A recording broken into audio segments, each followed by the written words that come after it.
With an over 40-year tradition of excellence and service, Athens Orthopedic Clinic has been a leader in the sports community. An experienced medical team makes Athens Orthopedic Clinic the best choice for orthopedic care. We utilize state-of-the-art equipment and offer services such as MRI, physical and occupational therapy, urgent care center, and ambulatory surgical center. We provide the highest quality care while maintaining a personalized touch. Athens Orthopedic Clinic, serving Georgia athletes for over 40 years and a proud supporter of the GymDogs. Hi, my name is April. Noelle, I know you're from New Jersey. What do you think about the weather in Georgia? Thanks for the question, April. I absolutely love the weather here in Georgia. It's been really warming up now that we're kind of getting into the spring season. Snow's really not around anymore, and it's great. We can go outside, lay out with my friends, and I'm absolutely loving it. Welcome back to the Georgia GymDog Show. I'm joined now by Georgia senior Marcia Newby. Marcia has competed for Georgia on the vault and bars this year, coming off of a career-high 9.925 on bars and senior night against NC State, and most recently a second-team All-SEC performance with a 9.875 on vault. Marcia, just looking at this senior year, obviously you've been around for 4 years. You've won 3 championships here. Can you put into words how this senior season has gone? Obviously, there have been ups and downs this year, but you have at least been around long enough to have experienced a few more bumps in the road than maybe some of Georgia's other gymnasts. Yes, just being here for 4 years, this is more outward appearance of up and down, like of the season and everything. But even through the past years, we've always had something, some kind of struggle. It may not have been necessarily as overt as a loss, but there's always been struggle, there's always been fight, and we're definitely going to pull it out in the end. Well, I know that most people don't have an appreciation for the fact that you don't get to compete as much in practice in terms of landings and dismounts as some of the other gymnasts on the team. How do you prepare for a competition routine when you don't get the chance maybe to practice those landings as much as some of the other gymnasts in practice? It's just something that I've developed through the years, but I've learned, okay, even though I don't go as many times as maybe the freshmen or even the sophomores, because they're still in the mode, I gotta go. It's about the quality of the gymnastics, and if I could believe it, that's the first step of me hitting it. I have to have the confidence so that when I do go up there, no matter the situation, I can handle it, and if there is a problem, I'm still mentally strong to be where I need to be for the team and just the other aspects of it. Well, another example of that is you stepping out and having to compete on floor at the SEC Championship. What was that experience like, having to go from zero to prepared to do a routine on such a big stage? Well, last year when I had to do that, floor is just an event that I just love to do and perform. And that one, when I had to go out there on floor, I was really excited I got the chance to actually compete on floor, especially at a championship meet. But I knew that, okay, even though I'm going and it's fun, I got to do my job. But that was more relaxed because even though I never did floor that often, I even barely trained it, I always was on the rod floor. I didn't even go onto the regular floor until the competition day. It was well, I did enough times a couple years before college. Oh, that's enough. I did enough numbers, so I'm good.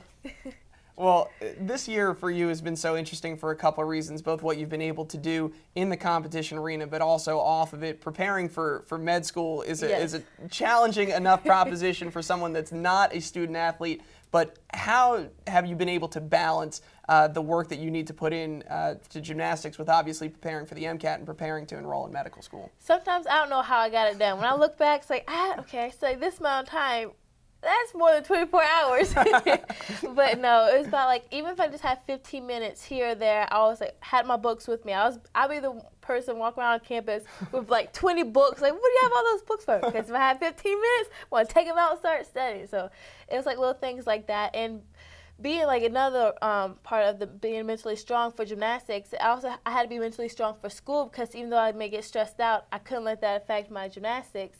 And then when I was taking the capping course, it was Tuesday, Thursday from 6 to 9. I would have to go and take the course, plus the studying of my own schoolwork, and then studying for the MCAT in general. When I look back, I don't know how I did it, but I got it done. Well, and I know there's a great story about you taking the MCAT during the season of all things, so I'll let you tell this one and how you got everything together in this particularly busy weekend earlier this year. Well, yeah, so just even the weeks building up to it, I was okay, I have to get because when I signed up for the MCAT, is they sent out an email from the pre-med office to say, okay, the MCAT registration is open. Well, I was practicing during that time, so all the spots in Athens got taken. I was it's only an hour. I'm only an hour late. All the good spots taken, so I had to quickly signed up for one in Atlanta. So I was like, okay, I'm coming back from Auburn. At least we're driving back that night, so at least I can get back in time. But we're driving back. I got dropped off at a gas station in in Atlanta, and my friend picked me up from there. Obviously, the bus waited for me before they left at the gas station. That's important. Yes, very important. My mom was like, make sure the bus doesn't leave you, just in case something happened. So my friend Marcia, she picked me up from the gas station. I spent the night at her house, and then I took the MCAT. Then I was like, okay, well, I'm in Atlanta. I just took the MCAT, now how am I going to get back? So I had Sessler drive up to Atlanta with my car, pick me up so I could go back. So it was this whole ordeal, but I got it done. It's a great senior teammate right there, Lauren Sessler, doing you that favor. And so what are your plans going forward? Obviously, there's a lot of gymnastics left for you over the next month or so here leading up to the National Championship in Gainesville. But you came from Virginia Beach down to Georgia. What are the plans in terms of moving around and getting ready for med school? Well, I'm kind of like in a limbo state right now because like I don't want to really start anything until after championships because I don't necessarily know, and I don't want to think about that stuff too early. So once that's over, I gotta start getting like my letters of recommendation, start writing the essays for the application process. So during the summer, I'm gonna be mainly working on that. But since I have to go back to Virginia, I'm not in Athens. I gotta get all like the stuff that I need teachers for and schoolwork done before in the last like week of May during finals, whatever. Just make sure everything's set to go. So the busyness is not going to stop for you on April 24th at the end of the National Championship. It's just going to start in a new way. Now for getting to medical school, then trying to figure out, I don't even know how I'm going to get back to Virginia without moving my stuff. So that's a whole bunch of stuff I still have to figure out. Well, Marcia, best of luck to you the rest of the gymnastics season and beyond. It's been a pleasure watching you this year. Thank you. Appreciate it. We'll take a break. When we come back, Coach Jay Clark will be back to wrap up the Georgia GymDog Show.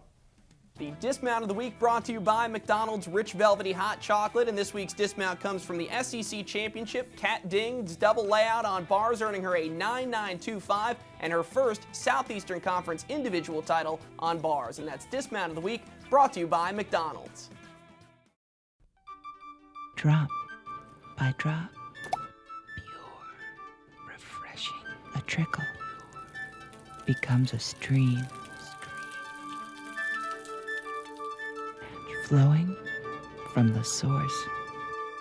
Refreshing, fresh, pure. In the store or at your door. Millwood Springs. Countdown to the NC2A is brought to you by Millwood Springs, and as you can see, Georgia stays in the number 5 spot. The top 6 teams represent the number 1 seeds at each of the 6 regionals. And that's Countdown to the NC2As, brought to you by Millwood Springs.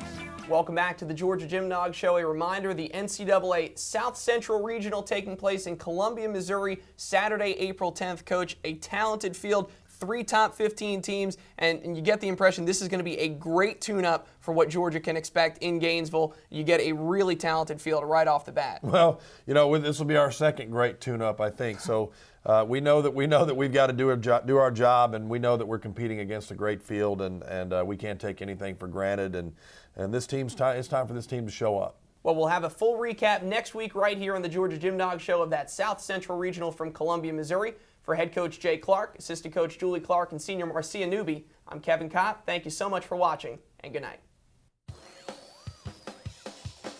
The Georgia GymDog Show has been brought to you by Millwood Springs. Millwood Springs from the Blue Ridge Mountains of North Georgia. The 10-0 Booster Club. The 10-0 Booster Club, the official booster club of the Georgia gymnastics team. Athens Orthopedic Clinic. Athens Orthopedic Clinic, serving Georgia athletes for over 40 years. And by Alpha Factor. Alpha Factor, the official gymnastics apparel worn by the Gym Dogs.